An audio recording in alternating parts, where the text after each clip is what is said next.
नमस्कार साथियों, मैं हूं ब्रजेश कुमार साहू। आप देख रहे हैं मेरा यूट्यूब चैनल। ये जो मंडी निरीक्षक का आज पेपर हुआ है, ठीक ना। मंडी निरीक्षक का एग्जाम जो आज आपका हुआ है 28 नवंबर 2021 को, उसी के रीजनिंग का फुल सॉल्यूशन हम इस वीडियो में देखेंगे। क्योंकि इसका क्वेश्चन पेपर मेरे पास अभी ही 15 से 20 मिनट पहले मेरे को प्राप्त हुआ है, क्योंकि मैं इसका एग्जाम नहीं दिया था और मैं किसी से पेपर मांगा भी नहीं था, ठीक ना। लेकिन पेपर मुझे अभी प्राप्त हुआ है आधा घंटा पहले। मैं एक जन से पेपर को मांगा था, तो ठीक ना। तो इसलिए मैं अभी आपको वीडियो बना रहा हूँ, रीजनिंग का भी वीडियो बनाया जा रहा है। मतलब रीजनिंग का फुल सॉल्यूशन आपको एक्सप्लेन के साथ यहाँ आंसर आपको प्रोवाइड किया जाएगा। उसके बाद कल सुबह, ठीक ना, कल सुबह या फिर कल दिन भर में मैं आपको मैथ का भी सॉल्यूशन का वीडियो प्रोवाइड कर दूंगा। और आप किस किस सब्जेक्ट का सॉल्यूशन चाहते हैं, कमेंट बॉक्स में कमेंट कीजिएगा। मैं हर सब्जेक्ट का आपको प्रोवाइड करने की कोशिश करूंगा, देने की सॉल्यूशन। तो यदि ये वीडियो आपको अच्छा लगता है तो वीडियो को लाइक कीजिएगा लास्ट में, और चैनल पर नए चैनल को सब्सक्राइब कीजिएगा। पहले आप वीडियो अच्छे से देख लीजिएगा। साथ में यदि आप मंडी निरीक्षक का भी एग्जाम नहीं दिए हैं, फिर भी ये वीडियो आपके लिए महत्वपूर्ण होने वाला है।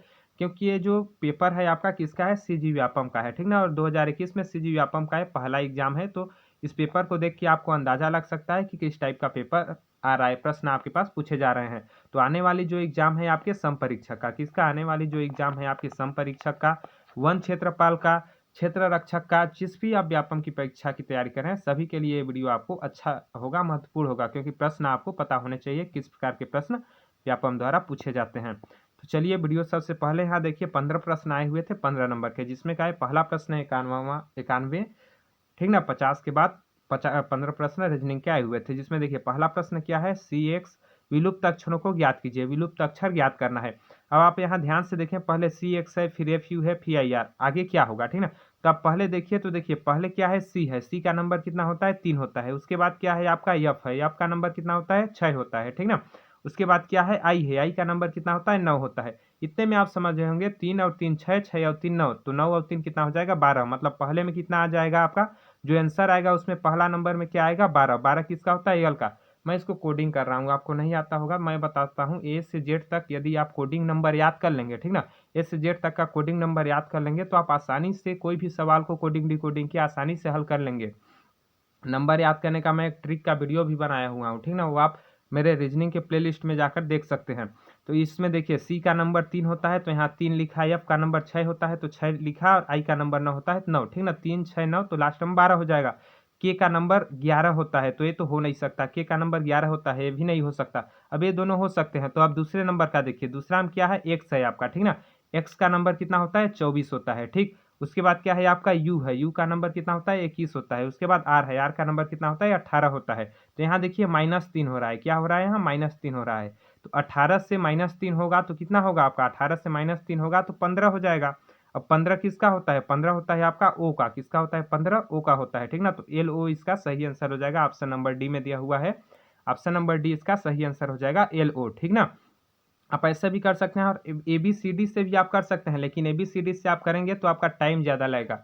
मैं आपको बता रहा हूँ, समझाने में केवल टाइम लग रहा है, वरना आप 10 सेकंड में इसको हल कर देंगे, यदि आपको कोडिंग डिकोडिंग आएगा तो, ठीक ना।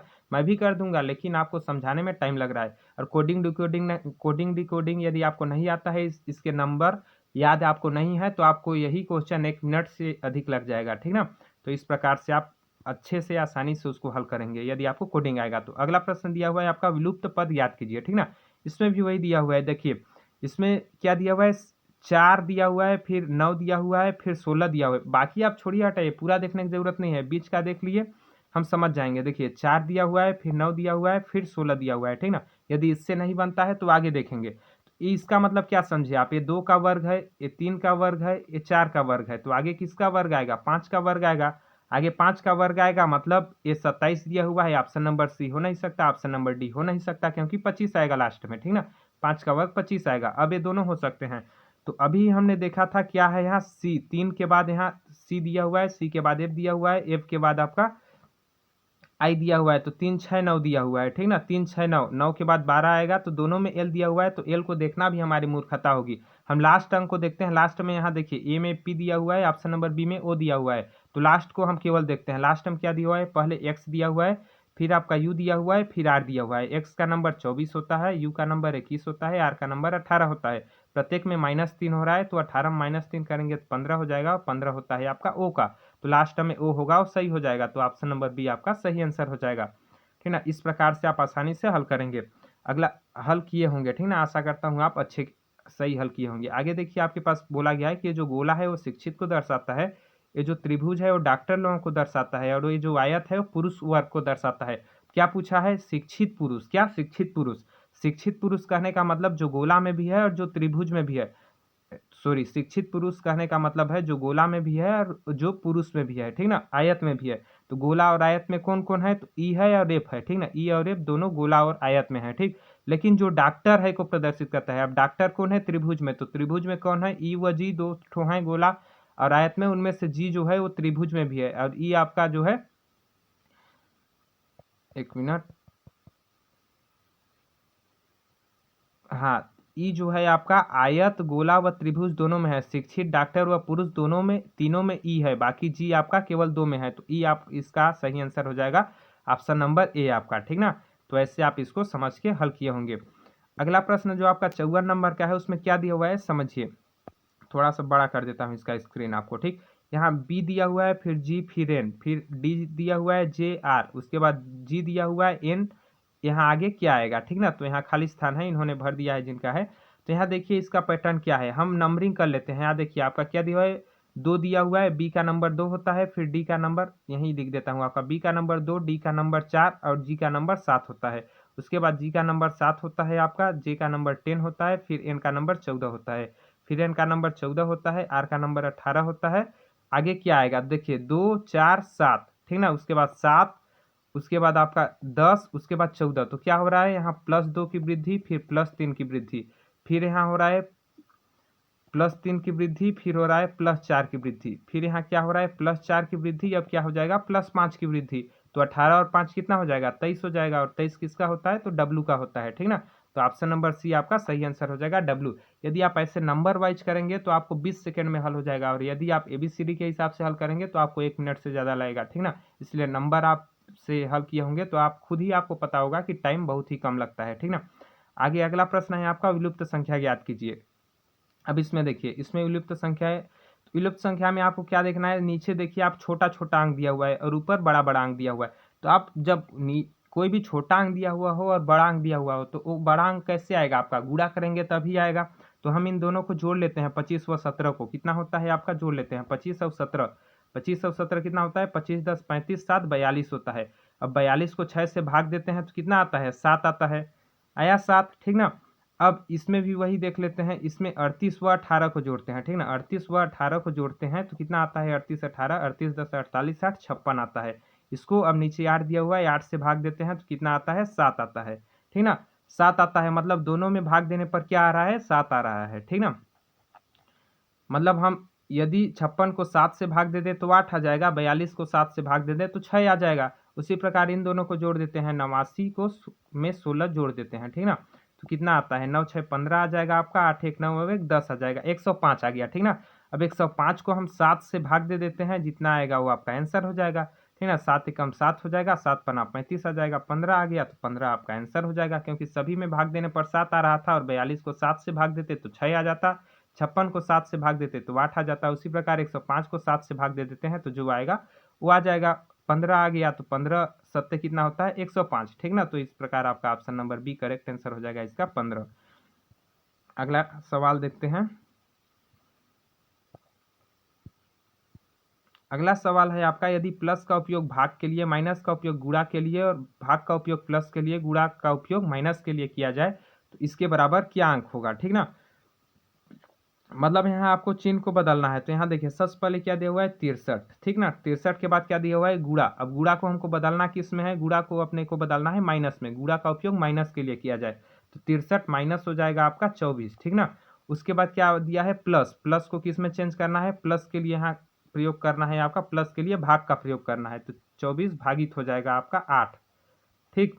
उसके बाद क्या दिया हुआ है, भाग दिया हुआ है, भाग को किस में चेंज करना है, इसमें देखिए तो भाग को प्लस में चेंज करना है, तो यहाँ प्लस हो जाएगा 8 प्लस कितना हो जाएगा, 4, नहीं 24 भागित 8 प्लस 4, ठीक ना। उसके बाद क्या दिया हुआ है, प्लस दिया हुआ है, प्लस को किस में चेंज करना है, भागित में, तो इसको यहाँ क्या हो जाएगा आपका भाग 2, ठीक ना। उसके बाद माइनस दिया हुआ है, माइनस को अपने को चेंज करना है, माइनस के लिए गुणा का प्रयोग करना है, तो गुणा हो जाएगा यहाँ आपका 3, ठीक ना। तो सबसे पहले बोर्डमास नियम के अनुसार हम भाग को हल करते हैं, तो इन दोनों को हल करेंगे, 4 को 2 से भाग देंगे तो कितना आ जाएगा, 2 आ जाएगा और यहाँ गुणा 3 आपका बच जाएगा। उसके बाद इसी प्रकार 24 को 8 से भाग देंगे तो कितना आ जाएगा, यहाँ आपका 3 आ जाएगा, तो यहाँ 3 आ जाएगा। उसके बाद -63 यहाँ बच जाएगा। अब देखिए, अब गुणा करेंगे तो 2 तिया कितना हो जाएगा, 6। उसके बाद -3 हो जाएगा और 63 हो जाएगा, ठीक ना। अब देखिए, अब जोड़ेंगे 63 और 6 कितना होगा, 69। 69 के बाद -3 करेंगे, 69 में -3 करेंगे तो कितना आ जाएगा आपका, 66। कितना आ जाएगा, 66। तो 66 आपका ऑप्शन नंबर बी में दिया हुआ है। ऑप्शन नंबर बी आपका करेक्ट और सही आंसर हो जाएगा 66, ठीक ना। तो ऐसे आप हल किए होंगे। अगला प्रश्न देखते हैं, भिन्न को पहचानिए, ठीक ना, मतलब अलग इसमें कौन है। तो अलग इसमें आप कैसे पहचानेंगे, तो देखिए इन सभी का हम नंबर कर लेते हैं। पहले देखिए ए में क्या दिया, KJEMH, इनका नंबर कर लेते हैं। के का नंबर होता है आपका 11, ठीक ना। जे का नंबर होता है 10, उसके बाद एम का नंबर होता है 13 और एच का नंबर होता है 8, ठीक ना, मतलब 11, 10, 13, 8 दिया हुआ है। आगे आपका PQRM दिया हुआ है, ठीक ना, PQRM, तो PORM सॉरी, ठीक ना, PORM। पी का नंबर होता है आपका 16, ओ का नंबर होता है 15, आर का नंबर होता है 18 और एम का नंबर होता है 13। उसके बाद दिया हुआ है FEJC, ठीक ना, तो एफ का नंबर होता है आपका 6, ई का नंबर होता है 5, जे का नंबर होता है 10, सी का नंबर होता है 3। उसके बाद दिया हुआ है QPSN, क्यू का नंबर होता है आपका 17, पी का नंबर होता है 16, एस का नंबर होता है 19 और एन का नंबर होता है 14। अब यहाँ देखिए 11 के बाद 10 हुआ है, 16 के बाद 15 हुआ है, 6 के बाद 5 हुआ है, 16 के बाद 17 के बाद 16 हुआ है, तो सब में कम हुआ है। आगे क्या हुआ है, यहाँ देखिए आगे आपका क्या हुआ है, आगे 10 के बाद +3 13 हुआ है, 15 के बाद +3 13 हुआ है, यहाँ 16 के बाद +3 13 हुआ है, लेकिन +3 19 हुआ है, ठीक ना।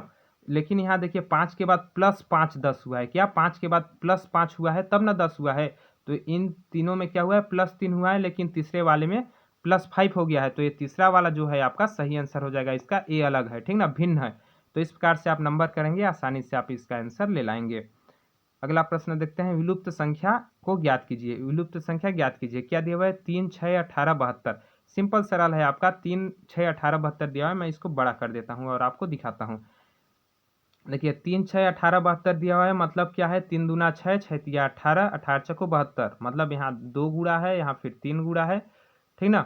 उसके बाद यहाँ क्या हो जाएगा, 4 गुणा हो जाएगा, क्या होगा, 4 गुणा हो जाएगा। 4 गुणा कितना हो जाएगा, 72 चक्को, ठीक ना, नहीं 18 चक्को 72 यहाँ दिया हुआ है, सॉरी, ठीक ना, छोटा है इसलिए पता नहीं चलता है, ठीक ना।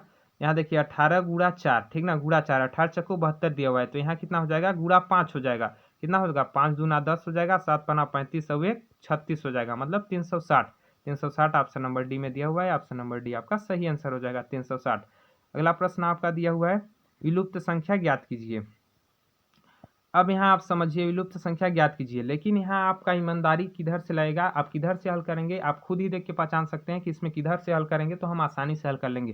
क्या इतना बड़ा बड़ा संख्या आप भाग देने जानेंगे, गुणा करने जानेंगे, क्यों, क्योंकि यहाँ देखिए 3 अंक है, यहाँ डायरेक्ट 4 अंक दे दिया है, मतलब ये क्या हो रहा होगा, या तो गुणा हो रहा होगा। यहाँ देखिए यहाँ 4 अंक और यहाँ 1 अंक, यहाँ 6 आ गया, यहाँ 4320। इसी से आपको पता चलना चाहिए कि इतना बड़ा संख्या तभी आ सकता है जब किसी न किसी संख्या से गुणा हो रहा होगा, भाग में कभी बड़ा संख्या आएगा नहीं, जोड़ घटाव में इतना बड़ा आएगा नहीं। तो एक ही बात है यहाँ कि केवल गुणा हो रहा है, ठीक ना, मतलब मल्टीप्लाई हो रहा है। तो मल्टीप्लाई देखिए, यहाँ से आप मल्टीप्लाई करने जानेंगे क्या, नहीं जानेंगे। इधर से तो जानेंगे ना मल्टीप्लाई करने, क्योंकि 6 है तो 6 का नहीं जानेंगे तो किसका पहाड़ा जानेंगे। तो यहाँ देखिए, यहाँ क्या कर सकते हैं, 6 के बाद 6 दिया हुआ है तो 6 कम 6 हो जाएगा, ठीक ना। उसके बाद 6 के बाद 12 दिया हुआ है तो 6 दूना 12 हो जाएगा, होगा ना, 6 कम 6, 6 दूना 12।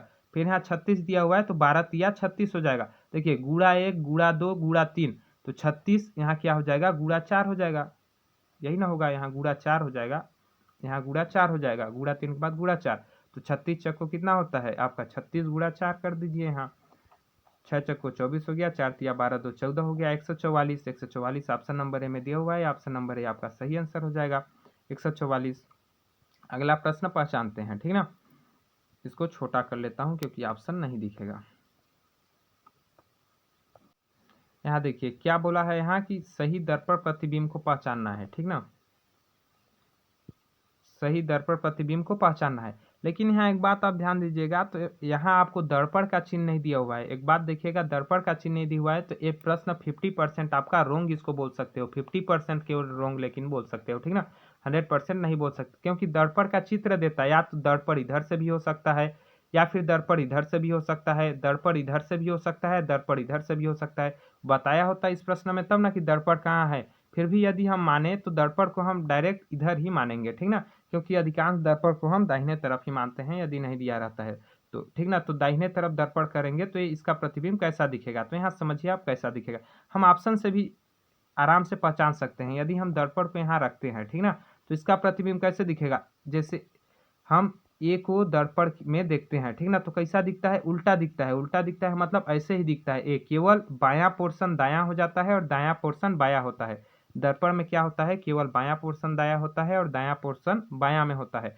ए क्या हो जाएगा, ए आपका पलट के इस पार चला जाएगा, तो इस प्रकार से ये तो होगा नहीं, सिंपल सी बात है ना। तो ए ऑप्शन इस प्रकार से होगा ही नहीं, सिंपल सी बात है। तो इस प्रकार से हम ऑप्शन भी नेग्लेक्ट कर सकते हैं। तो इसका दर्पण प्रतिबिंब क्या हो जाएगा, ए उलट के इस पार चला जाएगा, ठीक ना। ए उलट के इस पार जाएगा तो कैसे बनेगा आपका, उलट जाएगा तो इस प्रकार से हो जाएगा, और ए उलट जाएगा तो इस प्रकार से हो जाएगा, ठीक ना। तो इस प्रकार का चिन्ह किस में दिया हुआ है, इस प्रकार का चिन्ह ऑप्शन नंबर सी में दिया हुआ है। ऑप्शन नंबर सी आपका करेक्ट और सही आंसर हो जाएगा। तो आप ऐसे ही लगाए होंगे, आशा करता हूँ। आगे देखिए आपका क्या दिया हुआ है, आगे आपका पासे से संबंधित दिया हुआ है, ठीक ना। निम्नलिखित चित्रों का उपयोग करके ज्ञात कीजिए कि 5 बिंदु वाले फलक के विपरीत फलक में कितने बिंदु होंगे, ठीक ना। यहाँ विभिन्न बिंदु दी हुई हैं। इन दोनों में आपको क्या देखना पड़ता है, इन दोनों में आपको कॉमन देखना पड़ता है, कॉमन क्या है। तो देखिए दोनों में 2 बिंदु इसमें भी है, 2 बिंदु इसमें भी है, तो दोनों में कॉमन 2 है, ठीक ना। कॉमन कितना है, 2 है, तो 2 को ऊपर नीचे लिख लेते हैं। अब इसको हम क्लॉकवाइज घुमाते हैं, क्लॉकवाइज मतलब घड़ी की दिशा में, मतलब दाएं दिशा में, जैसे नट किंदरता है, ठीक ना, नट जो जानते हैं ना, नट किंदरता है ना, उसी दिशा में, मतलब दाएं दिशा में। तो दाएं दिशा में 2 के बाद क्या आ जाएगा, 1, तो 1 लिख लेते हैं। उसके बाद इसको फिर खिदारेंगे तो क्या आ जाएगा, 5 आ जाएगा, तो यहाँ 5 लिखेंगे। अब यहाँ देखिए 2 को दाएं दिशा में खिदारेंगे मतलब घड़ी की दिशा में, तो क्या आ जाएगा, यहाँ 4 आ जाएगा, तो यहाँ क्या लिखेंगे, 4। उसके बाद फिर करेंगे तो क्या आ जाएगा, 1 आ जाएगा, 1। अब देखिए किसके विपरीत पूछा है, 5 बिंदुओं वाले फलक के विपरीत। 5 कहाँ हुआ है, यहाँ, तो इसके विपरीत कौन है, इसके नीचे मतलब कौन है, 1 है, तो इसका विपरीत फलक 1 हो जाएगा, जो कि ऑप्शन नंबर ए में दिया हुआ है। ऑप्शन नंबर ए आपका सही आंसर हो जाएगा, 1, ठीक ना। तो ऐसे आप केवल पासे वाले प्रश्न को पहचानेंगे। आगे आपका दिया हुआ है फिर से, अब एक पासे की 4 स्थितियां दी गई है, प्लस के विपरीत कौन सा चिन्ह होगा, ये पूछ दिया हमारे पास। अब हम देखें तो प्लस के विपरीत चिन्ह पूछा है, तो हम देखेंगे प्लस किस में है, तो प्लस इसमें है और इसमें है, ठीक ना। लेकिन क्या इससे आंसर आ जाएगा, चलिए हम फिर से इसमें जैसे ऊपर में बताया था कि घड़ी की दिशा में घुमाना है, मतलब दाएं दिशा में घुमाना है, वैसे ही घुमा लेते हैं। दोनों में आपका प्लस प्लस है, ठीक ना। तो प्लस के विपरीत इसमें क्या आ जाएगा, प्लस ही आ जाएगा, प्लस है तो प्लस, ऊपर नीचे यही तो किया था, तो प्लस के विपरीत प्लस हमको थोड़ी बताना है, प्लस के विपरीत प्लस थोड़ी है ऑप्शन में, क्योंकि प्लस के विपरीत प्लस थोड़ी ना होगा। तो यहाँ देखिए अब हम दूसरा चीज देखते हैं कि कॉमन क्या है। यहाँ देखिए तो प्रतिशत का चिन्ह तीनों में कॉमन है, क्या है, प्रतिशत का चिन्ह तीनों में कॉमन है, ठीक ना। तो प्रतिशत को हम 3 जगह लिख लेते हैं, प्रतिशत को 3 जगह लिख लेते हैं, क्योंकि अपने को प्लस के विपरीत निकालना है। अब इसको हम घुमा देते हैं घड़ी की दिशा में, मतलब क्लॉकवाइज दिशा में। तो घड़ी की दिशा में घुमाएंगे तो परसेंटेज के बाद क्या आ जाएगा, आपका गुणा का चिन्ह आ जाएगा, यहाँ गुणा लिख दिए। फिर इसको दाहिना में घुमाएंगे तो आपका क्या आ जाएगा, 0 आ जाएगा, तो 0 लिख दिए। उसके बाद इसको भी दाहिना में घुमाएंगे तो क्या आ जाएगा, प्लस आ जाएगा, तो प्लस लिख दिए। उसके बाद फिर से दाहिना घुमाएंगे तो ये क्या आ जाएगा, ए वाला चिन्ह आ जाएगा, ठीक ना, इस चिन्ह को लिख दिए। इसको भी हम दाहिना दिशा में घुमाएंगे तो आपका ओ आ जाएगा, तो ओ लिख दिए, ठीक ना, ओ 0 जो भी बोलिए उसको। उसके बाद फिर से दाएं दिशा में घुमाएंगे तो प्लस आ जाएगा। अब देखिए प्लस के विपरीत कौन सा है, एक तो हमारा प्लस के विपरीत गुणा है, तो गुणा ऑप्शन में दिया हुआ है, ठीक ना। प्लस के विपरीत ओ है, तो ओ ऑप्शन में दिया हुआ है का, वो ऑप्शन में बिल्कुल नहीं दिया हुआ है, ठीक ना। वो ऑप्शन में क्या है, पूरी तरह से बिल्कुल आपका नहीं दिया हुआ है। तो प्लस के विपरीत क्या दिया हुआ है, एक गुणा दिया हुआ है आपका। यहाँ प्लस के विपरीत क्या दिया हुआ है, गुणा दिया हुआ है, तो गुणा आपका सही आंसर हो जाएगा। ऑप्शन नंबर सी आपका सही आंसर हो जाएगा इसमें। लेकिन आगे बात करें तो यहाँ प्लस के विपरीत आपका जो है, यहाँ मैं सही किया हूँ, आपका भाग है, भाग के बाद ओ है, उसके बाद प्लस है, और यहाँ भाग है, भाग के बाद प्लस है, प्लस के बाद ए है, ठीक ना। प्लस के बाद ए है मतलब ये तो प्लस के विपरीत होगा नहीं, तो आपका यहाँ केवल प्लस के विपरीत गुणा दिया हुआ है, तो गुणा आपका हो जाएगा, ऑप्शन नंबर सी आपका सही आंसर हो जाएगा इसका। यहाँ प्लस के विपरीत आपका गुणा हो जाएगा। आगे यहाँ दिया हुआ है 63 नंबर में, किसी सांकेतिक भाषा में जेबरा का कोड ए दिया हुआ है, उसी कोड में हॉर्स के लिए क्या कोड होगा, ठीक ना। तो इसको हम नंबर वाइज बांट लेते हैं, फिर इसका कोड निकलेगा तो खुद ही पता आपने को चल जाएगा, ठीक ना। देखिए जेबरा का कोड यदि हम निकालते हैं तो जेड का होता है 26, उसके बाद ई का होता है 5 आपका, बी का होता है 2, आर का होता है 18 और ए का होता है 1। उसके बाद WB YAJ, डब्लू का होता है 23, बी का होता है 2, वाई का होता है 25, ए का होता है 1, जे का होता है 10। यहाँ देखिए क्या किया गया है, 26 में 3 माइनस किया गया है तो आपका 23 आया हुआ है। उसी प्रकार यहाँ हॉर्स का लिख लेते हैं। हॉर्स का होगा एच का 8, ओ का कितना होगा 15, आर का होगा 18, यस का होगा 19 और ई का होगा 5। अब यहाँ 8 में 3 माइनस करेंगे तो क्या आएगा आपका 5 आएगा। 8 में 3 माइनस करेंगे क्या आएगा 5 आएगा। जैसे यहाँ 26 में 3 माइनस किए तो 23 आया, तो 8 में 3 माइनस करेंगे 5 आएगा। क्या कहीं दिया हुआ है 5, यहाँ देखिए आपका MM 13 दिया हुआ है। मतलब इसका कोड, ये क्वेश्चन या तो गलत है या फिर ये कोड मेरे से नहीं मिल रहा है। आपको यदि ये कोड पता चलता है कि इसमें कोडिंग किस प्रकार किया गया है तो आप कमेंट बॉक्स में कमेंट करके जरूर इसका आंसर बताइएगा, वरना मेरे हिसाब से प्रश्न आपका गलत है, ठीक ना। ये पूरी तरह से आपका गलत प्रश्न है, ठीक ना। तो इसके आपको बोनस अंक दिए जाएंगे क्योंकि ये प्रश्न मेरे हिसाब से गलत है। अगला देखिए, अगला प्रश्न है आपका, यदि किसी सांकेतिक भाषा में 134 का मतलब गुड एंड टेस्टी है, 478 का मतलब सी गुड पिक्चर्स है, ठीक ना। इसको बड़ा कर लेता हूँ, आपको अच्छे से दिखेगा। सी गुड पिक्चर्स है और 729 का मतलब है पिक्चर्स आर फेंट है। तो सी का मतलब क्या होगा, आपने क्या जानना है सी का मतलब। अब सी है किसमें, सी आपका इसमें है, ठीक ना। केवल इसमें सी है तो इसमें से हम सी के बाद क्या है गुड, सी और किसी में है क्या, सी और किसी में नहीं है, लेकिन गुड है तो गुड पहले वाले में है, ठीक ना। तो हम देखते हैं कि इसमें जो है इसका कोड ए है और पहले वाले का कोड ए, तो इन दोनों में कॉमन क्या है, तो इन दोनों में कॉमन क्या है 4, तो 4 इसका आंसर होगा नहीं, 4 नेग्लेक्ट हो गया आपका, ठीक ना। आगे बात करते हैं, गुड के बाद इसमें क्या है पिक्चर्स है, पिक्चर्स। अब पिक्चर्स किस में है, तो पिक्चर्स आपका इसमें नीचे वाले में है और नीचे वाले का कोड ए है 729 है, ठीक ना। तो हम देखते हैं कि इसमें और इसमें मतलब सेकेंड वाले और थर्ड वाले में कौन सा कॉमन है। तो देखिए 7 जो है दोनों में है, ठीक ना। तो 7 कॉमन है मतलब 7 भी कट गया। अब क्या बचा बीच वाले में आपका 8 बचा, तो 8 जो है सी का कोड हो जाएगा। तो 8 ऑप्शन नंबर सी आपका सही आंसर हो जाएगा, 8 इसका सही आंसर हो जाएगा। आगे बात करते हैं अगला प्रश्न का। अगला प्रश्न बोला है इसमें कि इस आकृति को बनाने में न्यूनतम कितनी संख्या में सीधी रेखा की आवश्यकता होगी, ठीक ना। यहाँ बाद में आपको ऑप्शन भी दिए हुए हैं। तो देखिए सीधी कितनी संख्या में सीधी रेखा की आवश्यकता होगी। सबसे पहले हम बात करें तो देखिए 1 2 3 4, ये सीधी संख्या की आवश्यकता होगी, 4 हो गई। उसके बाद ये होगी आपका 5, ठीक ना। उसके बाद ये होगी आपका 6, फिर ये होगी आपका 7, फिर ये हो गया 8 9 10 11, ये हो गया 12 13 14। क्या और कहीं है, और कहीं है आपको दिख रहा है, कितने गिने हम 14। इसके अलावा और कहीं सीधी लाइन है क्या, नहीं है। तो इसका 14 आपका सही आंसर हो जाएगा, 14 दिया होगा। ऑप्शन नंबर बी में दिया हुआ है 14, देखिए ऑप्शन नंबर बी आपका सही आंसर हो जाएगा। तो इस प्रकार से हाँ हमारे 15 प्रश्न कंप्लीट हो गए। आशा करता हूँ ये 15 प्रश्न आपको अच्छे से समझ में आ गए होंगे, एक्सप्लेन आपको अच्छा लगा होगा। अच्छा लगा होगा तो वीडियो को लाइक कीजिएगा, चैनल पर नए चैनल को सब्सक्राइब कीजिएगा। और यदि आप मैथ का भी इसी प्रकार से सॉल्यूशन चाहते हैं एक्सप्लेन वाइज, तो आप कमेंट बॉक्स में कमेंट जरूर कीजिएगा, आपके लिए प्रोवाइड किया जाएगा। और भी किसी भी विषय का आप चाहते हैं तो कमेंट बॉक्स में कमेंट कीजिएगा, आपको ज़रूर प्रोवाइड करने की मैं कोशिश करूँगा और मैं खुद ही प्रोवाइड करके आपको बताऊँगा, ठीक ना आंसर। तो आज के लिए बस इतना ही, जल्द मिलेंगे अगले वीडियो में, तब तक के लिए जय हिंद, जय भारत, जय छत्तीसगढ़।